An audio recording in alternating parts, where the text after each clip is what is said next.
여러분은 언제 찬양을 하십니까? 하나님을 찬양을 언제 하시는지 한번 곰곰이 생각해 보시면 좋겠습니다. 대부분은 예배를 드릴 때나 마음이 답답할 때 찬양을 통해 고백을 하거나 찬양을 통해 위로를 받기도 합니다. 그런데 살짝 조심해야 될 부분은 우리가 너무 감정에 치우쳐 찬양을 해서는 안 된다는 사실입니다. 찬양의 궁극적인 목적은 하나님을 영화롭게 하기 위함입니다. 하나님의 위대하심을 드러내기 위함입니다. 그리스도께서 우리에게 하신 일을 우리가 널리 전하고 우리도 그렇게 살기를 고백하는 시간이기도 합니다. 따라서 찬양은 반드시 노래를 통해 전달되어지는 것은 아닙니다. 시편은 시의 형태로 되어 있기에 마치 낭송하듯 하나님을 찬양하기도 합니다. 조용히 한 구절 한 구절 읊조리며 주님의 사랑과 신실하심을 만끽하며 하나님이 베풀어 주신 은혜에 감사하기도 합니다. 이렇듯 찬양은 너무도 다양하게 고백되어지는 하나님께서 우리에게 준 아주 큰 귀한 선물입니다. 하나님은 찬양을 통해 당신이 영광 받으시는 동시에 우리들이 찬양을 통해 위로받고 더욱더 큰 힘을 얻기를 원하십니다. 또한 찬양은 어둠의 세력을 향한 영적 전쟁의 선포이기도 합니다. 찬양을 통해 다윗처럼 악기를 쫓아내고 여호사밧의 군대처럼 찬양하는 순간 하나님의 군대가 적군을 무찌르기도 합니다. 바울과 실라처럼 죽음의 위기 상황 속에서도 하나님의 신실하심을 찬양할 때 그 찬양은 그들을 구원하는 찬양이 되었습니다. 또한 찬양을 통해 우리는 하나님과의 관계가 깊어지며 우리의 믿음은 성장합니다.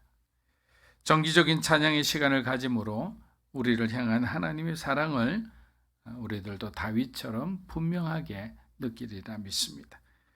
이렇듯 우리의 삶에 없어서는 안 되는 것이 바로 찬양의 삶입니다.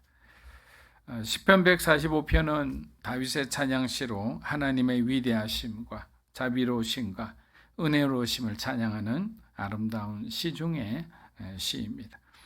이 시편은 유대인의 회당에서 가장 인기 있는 시편 중 하나로 탈무드에서도 이 시편의 가치에 대해 평가하기도 했습니다.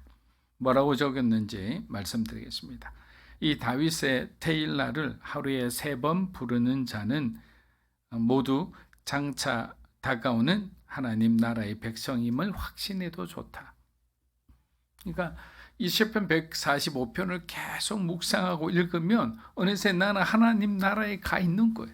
세상의 걱정, 근심, 그리고 나를 둘러싼 여러 가지 문제들, 그리고 압박들, 억압들, 이 모든 것이 그냥 순식간에 다 날아가고 나는 어느새 하나님과 함께 그 지성소 안에서 정말 놀라운 임재 가운데 있다는 그 말이에요.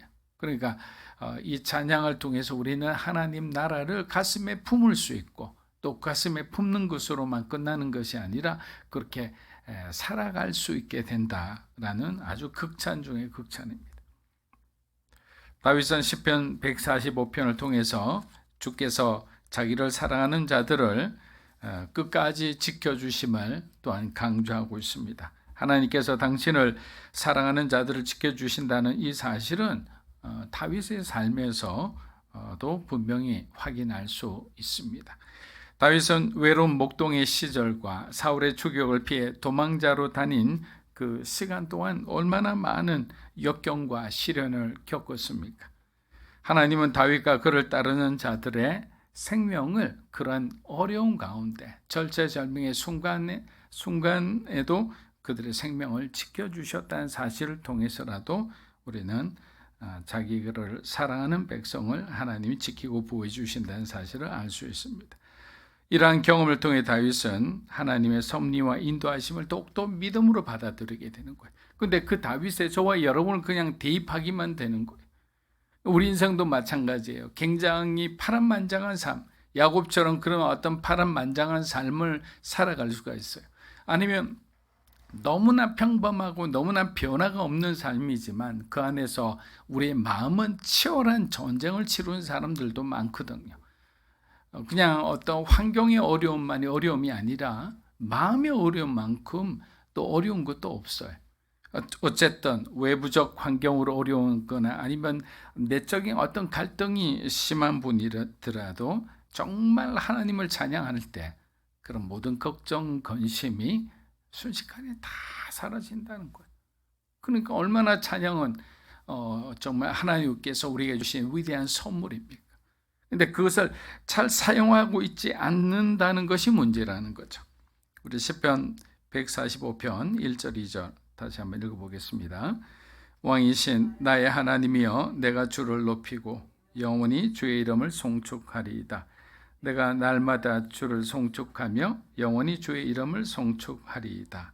자, 1절을 보니 다윗은 하나님을 가리켜 왕이신 나의 하나님이다 라고 했어요. 제가 여러 번 말씀드리고 강조했지만 신앙은 결국에는 하나님과 나와의 1:1 관계예요. 아무리 우리 부모님이 신앙이 좋아도 부모님의 신앙으로 우리가 구원받지 못하기 때문이에요. 그래서 내가 만난 나의 하나님이 없다면 내 신앙은 사실은 있는 것 같으나 바람 한번 훅 불면 그리고 사라져 버려요. 고난이 한번 오고 나면 그 다음 내 신앙은 어디로 갔는지 몰라요. 그냥 세상에서 막 그냥 자기를 그냥 던지면서 학대하면서 살아가고 있을 수도 있는 거예요. 그러니까 내가 만난 나의 하나님이란 고백은 그리스도인에게선 가장 필요한 또 반드시 있어야 될 고백이다. 다윗은 현재 동일 이스라엘의 가장 강력한 왕이신 분이잖아요. 자신이 왕인데, 그런데 그는 하나님 앞에서 자신을 왕으로 생각지 않고 하나님이 진정한 왕이심을 겸손히 고백하고 있습니다. 이러한 다윗의 겸손이야말로 하나님께서 정말 그를 인간의 왕으로 세우신 가장 큰 이유가 아닐까 생각해 봅니다.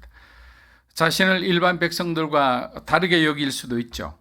다윗은 하나님 앞에서 예배자로서 그러나 찬양하고 있는 거예요. 다르게 여길 수도 있지만 자기는 예배자의 모습으로 하나님 앞에 서겠다는 거예요. 현재 다윗은 적들을 모두 진압하고 아주 평화로운 태평성대를 누리고 있습니다. 그렇다면 자기의 어떤 업적을 굉장히 어떤 형태라도 좀 드러내고 싶은 마음이 인간의 마음인데 그는 그렇게 하지 않았습니다. 그래서 점점 그의 인생의 마지막 시간이 다가올 때 다윗은 이렇게 고백합니다. 모든 사람들아 주 여호와 하나님을 찬양하라. 그의 마지막 고백 중에 하나예요. 모든 사람들아 주 여호와 하나님을 찬양하라. 그것이 너희가 해야 될 마땅한 본분이다. 이러한 흔들림 없는 올바른 예배자의 모습이 다윗을 훌륭한 왕으로 동시에 하나님의 마음에 합한 자가 되게 했다고 생각합니다. 우리가 적게 가졌을 때는 오히려 자유함이 있고 작은 일에도 감사가 있습니다. 그런데 오히려 꼭 물질만이 아니라 많은 것을 가지게 되니까 우리의 소유가 우리를 그냥 구속해 버리는 그런 상황이 발생한 거예요. 우리의 소유가 내가 하나님 앞에 예배드리는 시간마저 빼앗아 버린 사건이 일어나기 시작하는 거예요. 우리의 소유가 이제는 주일을 넘어서 이제 하나님을 한 달에 한 번 만날까 말까는 그런 상황으로 만들어 버리는 거예요. 이런 것이 굉장히 위험하다라는 것입니다. 많이 가졌다고 좋은 것이 아니라 정말 내가 어떤 마음으로 어떤 자세로 지금 살아가고 있는지 그래서 우리가 깨닫는 것이 더 중요하다고 생각합니다. 1절과 2절 우리 다시 한번 읽어보겠습니다. 왕이신 내 하나님이여 내가 주를 높이고 영원토록 주의 이름을 찬양하겠습니다. 내가 날마다 주를 찬양하고 영원토록 주의 이름을 찬양하겠습니다. 자, 1절에서 중요한 단어가 하나 나오죠. 영원히라는 단어죠. 그리고 2절에 또 중요한 단어가 하나 나옵니다. 날마다라는 단어입니다. 영원히 날마다. 자, 그리스도인의 신앙생활은 영원한 세계를 바라보며 살아가는 삶이에요. 그리고 영원한 그 하나님을 우리가 찬양하는 삶입니다. 따라서 영원이라는 단어는 그리스도인에게는 아주 중요한 단어입니다. 만약 영원한 나라가 존재하지 않는다면, 영원하신 하나님이 존재하지 않는다면 우리의 믿음은 허망한 것이 되기 때문입니다. 우리는 오늘의 유한한 삶에 너무 많은 관심이 있습니다. 그렇게 지금 우리의 현재에 대해서 현실에 너무 많은 시간을 빼앗겨 버리는 거예요. 왜? 미래를 바라보고 살아가야 되는데, 영원하신 그 하나님을 바라보고 살아가야 되는데, 지금 오늘 내가 해야 되는 일에 너무 많은 시간을 빼앗기다 보니 찬양할 시간도 없고 예배 드릴 시간도 없고 성경 공부할 시간도 없고 하는 거예요. 결국에는 우선순위거든요. 내가 무엇을 먼저 선택할까에 따라서 내 마음이 보여지는 거예요. 내 하루의 일정표를 보면 내가 하나님과 관련된 일정표가 과연 몇 개나 되는가를 보면 사실 부끄러울 때가 많죠. 목사나 장로나 권사님이나 다 똑같아요. 정말 내가 하나님 앞에 집중된 사람이라면 내 삶의 상당한 부분은 하나님과 관련된 일을 간접적으로나 직접적으로나 하고 있을 것이다 라는 겁니다. 그래서 현재형 인간은 어떤 사람들인가? 현재형 인간은 지금의 내 감정, 내 마음, 내 직장, 그리고 내 위치, 내 상황, 내 자존심이 가장 중요한 사람들이에요.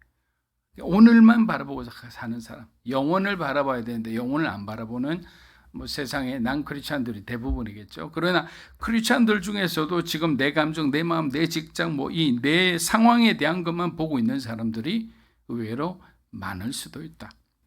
그러나 우리의 현재는 미래의 관점에서 보면 사실 모두 변하는 것들이죠. 자, 지금으로부터 10년 전에 여러분의 당시 현재를 한번 생각해 보세요. 그리고 오늘의 10년 후에 오늘의 모습을 보면 너무도 많이 달라져 있어요. 내가 그때 10년 전에 이거는 절대로 놓치지 않을 거야 하면서 내가 막 집착하듯이 붙잡고 있던 사람이든 뭐든 지금 10년 후 되면 그게 다 없어졌거나 변했거나 내 것이 아닌 거예요. 단순히 생각해서 이렇게만 봐도 그런 거예요. 저를 빗대어 보면 저는 10년 전에는 온누리교회 부목사였죠. 어떤 기독교 방송국에서 일을 했습니다. 또 일본 선교하는 데 때문에 열심히 다니기도 했어요. 우리 아이들은 초등학생이었어요. 그리고 당시에 가장 큰 어떤 꿈 중에 하나는 뭐냐? 선교적 교회를 개척하고 싶은 그런 마음이었어요. 그런데 지금 10년 후는 그토록 바라고 바라던 개척교회 목사가 되었고 한 번도 와보지 않았던 이 옥수동 상가에서 예배를 드리고 있습니다. 그리고 10년 전에 있었던 사람은 여기 한 분도 안 계세요. 제 인생도 너무 많이 변한 거예요. 삶의 위치도 바뀌었고 중심도 바뀌었고 목적도 바뀌었어요. 제가 이렇게 말씀드린 이유는 여러분이 지금 막 굉장히 의미를 두고 있는 것이 별 의미가 없을 수도 있다는 말이에요. 왜? 우리는 미래를 잘 모르잖아요. 지금 내가 막 올인하고 있는 것이 마치 나의 미래를 만들어 갈 것이라고 생각했는데 결국 10년 후의 모습은 나는 전혀 다른 모습에서 다른 곳에서 일하고 있는 거예요. 그러니까 우리가 중요한 것은 뭐냐?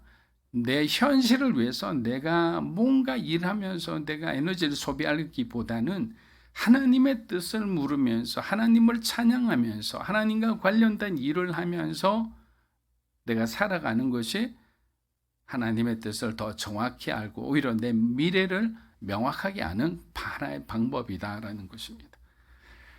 사랑하는 여러분, 오늘만을 중시하며 오늘만을 바라보고 살아가는 사람은 결국 그리스도 안에서 우리를 위해 예비해 놓으신 하나님의 그 멋진 미래를 우리는 경험하지 못할 수도 있습니다. 그러나 다윗은 영원의 메시지를 깨달았던 사람입니다. 그저 다윗이 내가 영원히 주를 찬양한다고 그냥 말한 게 아니에요. 하나님은 영원 전부터 영원까지 존재하시는 위대하신 분이구나라는 걸 아니까 나도 그분처럼 그 영혼을 사모하며 영원히 주님 곁에 있고 싶다는 다윗의 그 간절한 마음이 하나님 앞에 전달된 거예요. 하나님하고 소통되고 하나님하고 연결되기 시작한 거예요. 우리가 세상이 두려워하는 사람은 어떤 사람입니까? 하나님과 연결된 사람이에요. 그래서 예수 그리스도의 이름으로 명하노니 딱 하며 하나님과 연결됐기 때문에 그 하나님의 지혜가 그 사람에게 임하겠죠. 하나님의 그 초자연적인 능력이 임하겠죠. 그러면 기적이 일어나죠. 삶의 변화가 일어나죠. 그 사람이 있는 곳에는 성령의 역사가 일어나기 시작하는 거예요. 근데 하나님하고 연결되지 않으면 그냥 울리는 깽괄인 거예요. 아무런 능력이 없습니다. 요란하기만 합니다. 그 사람을 중심으로 계속 시끄럽게 뭔가 문제만 일어나는 거예요. 사랑하는 여러분, 우리들도 영원한 세계를 아는 자들입니다. 그렇게 하나님 나라의 비밀을 아는 자라면 올바른 그 영적인 지식에 합당한 우리의 삶의 진지한 태도가 필요합니다. 그 다음 영원히 다음 중요한 단어는 뭐라고 했죠? 날마다라는 단어입니다. 날마다. 우리 데살로니가전서 5장 16에서 18절 여러분 잘 외우시는 유명한 구절입니다. 항상 기뻐하라, 쉬지 말고 기도하라, 범사에 감사하라. 자, 여기서 항상, 쉬지 말고, 범사에 이 세 단어와 날마다라는 단어가 아주 묘하게 연결됩니다. 그 뜻이. 자, 항상이란 단어는 날마다라는 뜻과 사실 가장 비슷하죠. 주님을 찬양하는 우리의 태도를 이렇게 엿보여 주는 거예요. 자, 항상이라는 것은 날마다 하나님 앞에 우리가 찬양하고 하나님 앞에 그리스도인으로서의 올바른 삶을 살기 위해서 몸부림치는 그런 모습을 이야기하는 거예요. 우리가 기분 좋을 때나 기분 좋지 않을 때 하나님을 섬기는 우리의 마음과 태도가 달라져서는 안 된다는 것을 날마다는 단어에 다윗이 지금 얘기하고 있는 거예요. 띄엄띄엄 월화수목은 하나님 찬양 드리겠습니다. 그러나 주말은 내가 가족들과 놀러 가야 되니까 하나님 그날은 좀 이해해 주세요. 이런 말을 하지 않았어요. 날마다 어느 곳에 있든지 나는 하나님을 예배하는 마음으로 살아가겠습니다. 가족들과 놀러 간 가운데서도 놀이하면서도 그 하나님께서 그 시간을 주신 데 대해서 감사하며 얼마든지 하나님을 찬양하고 하나님을 경배할 수 있죠. 꼭 예배당 여기 와서 모든 것이 해결된다고 생각하면 안 되는 거예요. 그 마음의 중심을 지금 이야기하는 거예요. 어떤 마음으로 살아가느냐, 어떤 마음으로 주님을 섬기고 있느냐. 하나님은 우리의 기복적인 믿음의 제사를 받지 않으십니다. 왜냐하면 그 예배는 하나님을 위한 예배가 아닌 거예요. 자기 만족을 위한 이기적인 예배이기 때문입니다. 가인의 예배를 받지 않으신 것도 마찬가지죠. 예수님은 제자들에게 자기를 부인하고 자기 십자가를 지고 나를 따르라고 하셨습니다. 자기 자신에게 치우친 사람은 자기 부인이 안 된 사람이라고 했습니다. 다윗은 젊은 시절 이런저런 굴곡을 다 경험해 보았습니다. 그래서 그는 날마다라는 말을 매우 의미심장하게 사용하고 있는 거예요. 그게 쉽지 않다는 걸 그도 잘 알고 있는 거예요. 두 번째 날마다와 연결되는 단어는 이 범사에라는 단어입니다. 여러분 범사에라는 단어를 보면 원어의 뜻은 모든 상황 속에서도 이라는 뜻이에요. 사실 날마다라는 단어 안에도 이 뜻이 포함되어 있죠. 왜? 오늘은 이런 일이, 내일은 저런 일이, 그 다음 날은 뭐 그런 일이. 모든 일이 이 날마다 하루하루를 종합하면 모든 상황이 돼버리는 거예요. 그만큼 하루하루의 날은 무슨 일이 일어날지 모르는 날이에요. 오늘 정말 너무 해피했어요. 너무 성령 충만했어요. 성도들하고 교제하는 것도 너무 은혜로웠어요. 근데 그 다음 주에 만나니까 뭔가 팍팍해요. 누군가 굉장히 날카로운 말로 내 마음을 상처를 줘요. 그런 어떤 날들이 계속 쌓이는 거예요. 좋은 날, 그렇고 그런 날, 지루한 날, 은혜 받는 날. 근데 그런 모든 상황 속에서도 나는 하나님을 찬양하겠다라는 거예요. 내 연약함을 하나님 앞에 호소하고 내 연약함을 하나님 앞에 고백하면서 그 가운데서도 하나님의 위로가 있기를 바라고 그 가운데서도 하나님의 임재가 있기를 바라는 거예요. 다윗은 그렇게 살았던 거예요. 그리고 그는 어떤 상황 가운데서도 요동하지 않았다. 왜? 하나님에 대한 정말 확고부동한 믿음이 있었기 때문에.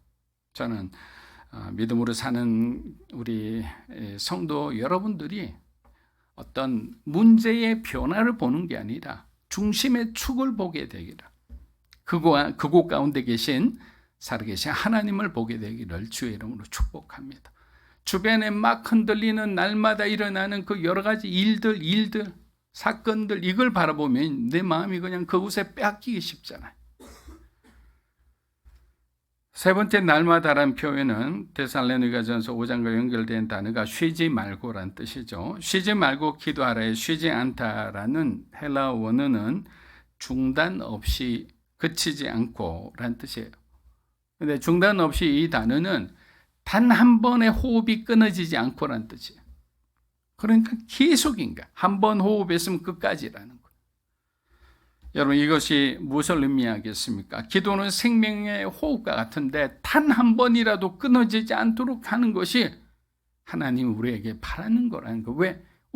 우리의 호흡이 끊어지면 그것은 뭡니까? 사망을 뜻하는 거예요. 영적인 사망을 뜻하는 거예요.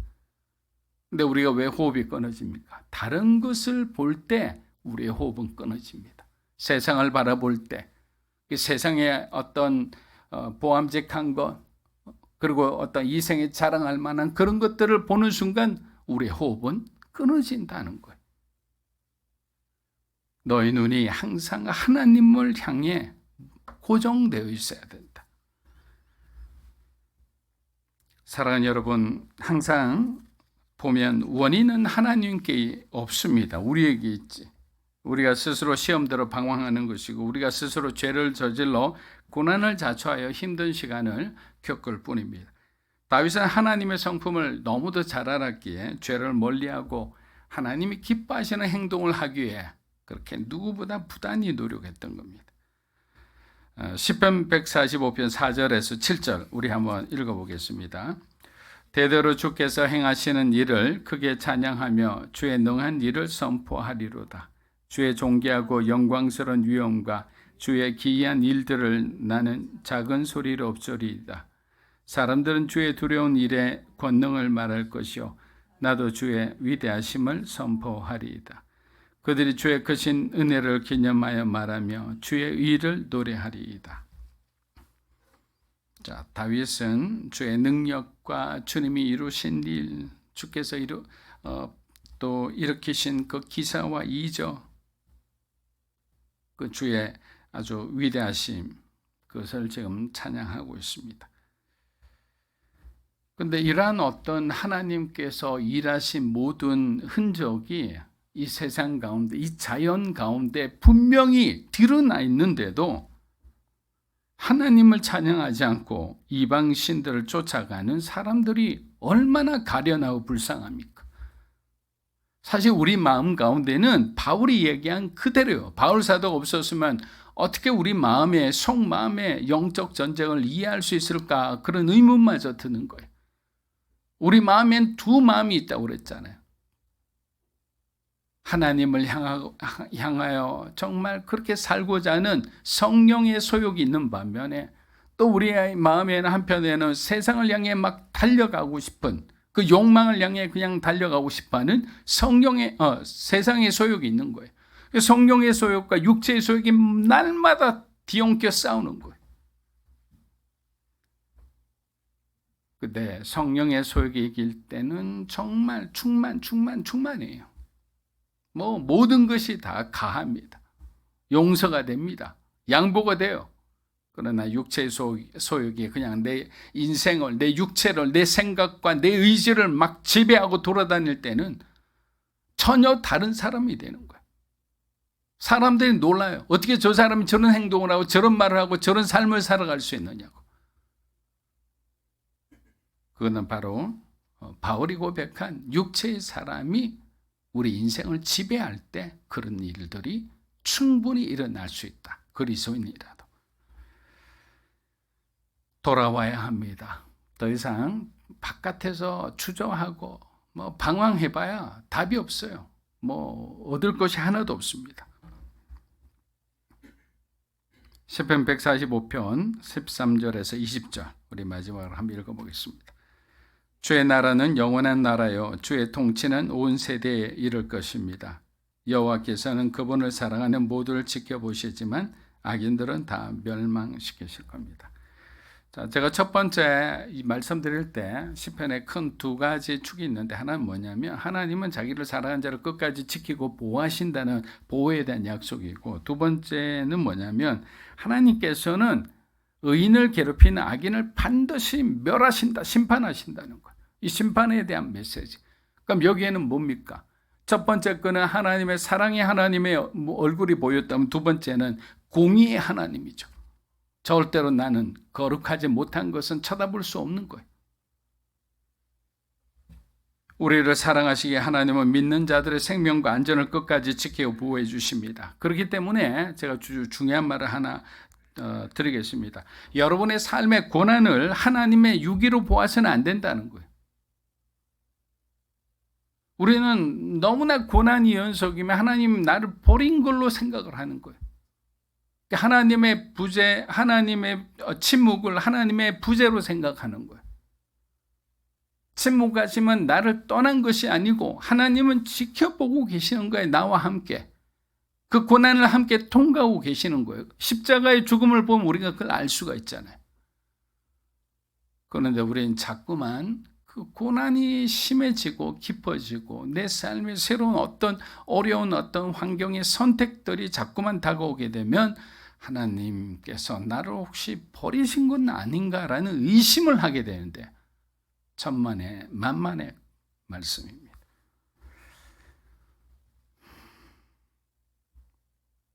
사랑하는 여러분, 우리가 믿는 하나님은 멀리 계시는 분이 아니에요. 여러분 가장 가까이서 누구보다 우리 자신보다 하나님 우리를 너무나 잘 알고 계세요. 지금 이 시간도 여러분과 함께 계시는 좋으신 하나님이심을 믿으시길 축복합니다. 그분이 우리의 위로가 소망이 되는데 무엇을 두려워하고 무엇을 우리가 더 이상 불안해하겠습니까? 사단 마귀가 주는 잘못된 두려움 가운데 더 이상 여러분의 인생이 흔들리지 마시고 끝까지 다윗의 믿음으로 힘이 들수록 우리가 더욱더 주님을 찾는 자가 되기를 주의 이름으로 축복합니다.